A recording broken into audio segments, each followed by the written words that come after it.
পরিচালক তরুণ মজুমদার অভিনেতা ছবি বিশ্বাসের স্মৃতিচারণ করতে গিয়ে বললেন, এই যে মানুষটা যার সান্নিধ্যে আসবার সুযোগ পেয়েছিলাম, প্রশ্রয় আর স্নেহ দুটোই পেয়েছিলাম, তার চরিত্রের অন্য একটা দিকের কথা কিছুটা না বললে, অন্তত এক আধটা নমুনা পেশ না করলে অন্যায় হবে। সেটা হলো ওর তুলনাহীন রসবোধ আর সেন্স অফ টাইমিং। একদিন মনে আছে, ফ্লোরে শুটিং করতে করতে ঘেমে উঠছে সবাই, এমনই দারুণ গরম পড়েছে সেদিন। ছবিদা কাজ করছেন আমাদের সঙ্গে, সারাদিন একটা কথা বলেননি।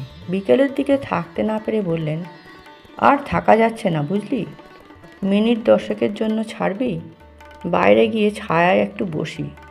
কে যেন এসে বলল যে বাইরে ফুরফুরে হাওয়া দিচ্ছে। আমরা প্রথা ভেঙে মিনিট 15 একটা টি ব্রেক দিলাম। বাইরে কৃষ্ণচূড়া গাছটার তলায় কয়েকটা চেয়ার পাতা। ছবিদা গিয়ে বসলেন।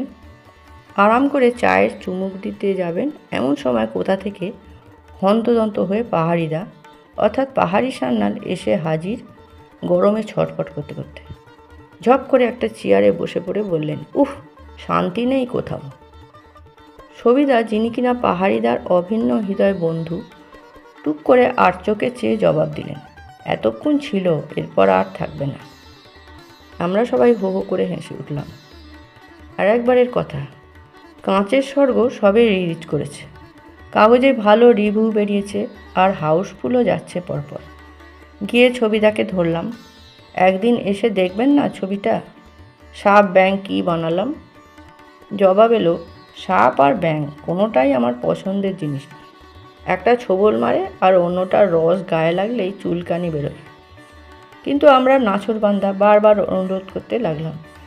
শেষে ছবিদা বলে উঠলেন, বুঝেছি বুঝেছি, চাই না চাই আমাকে গিয়ে কষ্ট করে ছবিটা দেখে আসতে বলছিস, এই তো?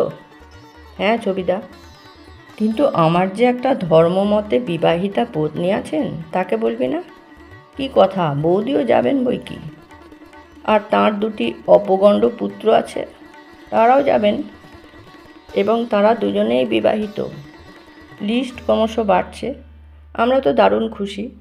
শেষ পর্যন্ত এক সন্ধে দলবল নিয়ে ছবিদার হাজির হলেন, সর্বসাকুল্যে 16 জন। ছবির শেষে নিচে গিয়ে গাড়িতে তুলে দিয়ে এলাম আমরা। হঠাৎ আমার মাথায় হাত রেখে আশীর্বাদ করে বললেন, ভালো রোল করতে বড্ড ইচ্ছে করে বুঝলি, ভালো রোল থাকলেই আমাকে ডাকিস কেমন। এর থেকে বড় কমপ্লিমেন্ট, এমন স্নেহের স্পর্শ জীবনে খুব কমই পেয়েছি। গাড়ি ড্রাইভ করে ছবিদা চলে গেলেন। তখন যদি জানতাম এই আমাদের শেষ দেখা। 11ই জুন 1962 সাল। নিজেই গাড়ি চালিয়ে যশোর রোড ধরে ছবিদা যাচ্ছিলেন ছোট জাগুলিয়ায় ওর পৈতৃক বাড়িতে। হঠাৎ আমাদের কাছে খবর এলো, মাঝপথে একটা মোটর ভ্যানের ধাক্কায় উনি মারাত্মক আহত। ওকে আনা হচ্ছে RG কর হাসপাতালে। ছুটে গিয়ে শুনি সব শেষ। হাসপাতাল প্রাঙ্গণে জনরান্য, ফিল্ম জগতের সবাই হাজির। কেউ কেউ চোখের জল মুছছেন, কেউ বা হাউ হাউ করে কাঁদছেন। আমরা বজ্রাহতের মতো দাঁড়িয়ে। একটু পরে ছায়াবাণী প্রযোজনা প্রতিষ্ঠানের কর্ণধার অসিত চৌধুরী এসে আমাদের হাতে একগোছা টাকা গুঁজে দিয়ে বললেন, এক্ষুনি একটা ট্রাক ভাড়া করে বউবাজার স্ট্রিট চলে যান। একটা ভালো ফার্নিচারের দোকান থেকে ভালো একটা খাট কিনে যত তাড়াতাড়ি হয় ফিরে আসুন। সেই খাটে শুয়েই ছবিদার শেষ যাত্রা। ফুলে ঢেকে গেছে সারা শরীর। আরও ফুল, আরও মালা আসছে, রাখবার জায়গা নেই। রাস্তার দুপাশে ভেঙে পড়া ভিড়, বারান্দা, ব্যালকনি, ছাদ, লোকে লোকারণ্য। চারিদিকে শুধু দীর্ঘশ্বাস আর হায় হায় শব্দ। সত্যিকারের সম্রাটের মতো সেই পথ বেয়ে চলে গেলেন উনি। যতটুকু বাকি ছিল শ্মশানের আগুন সেটা সম্পন্ন করল। ধন্যবাদ। ভিডিওটি ভালো লাগলে সাবস্ক্রাইব করে দেবেন।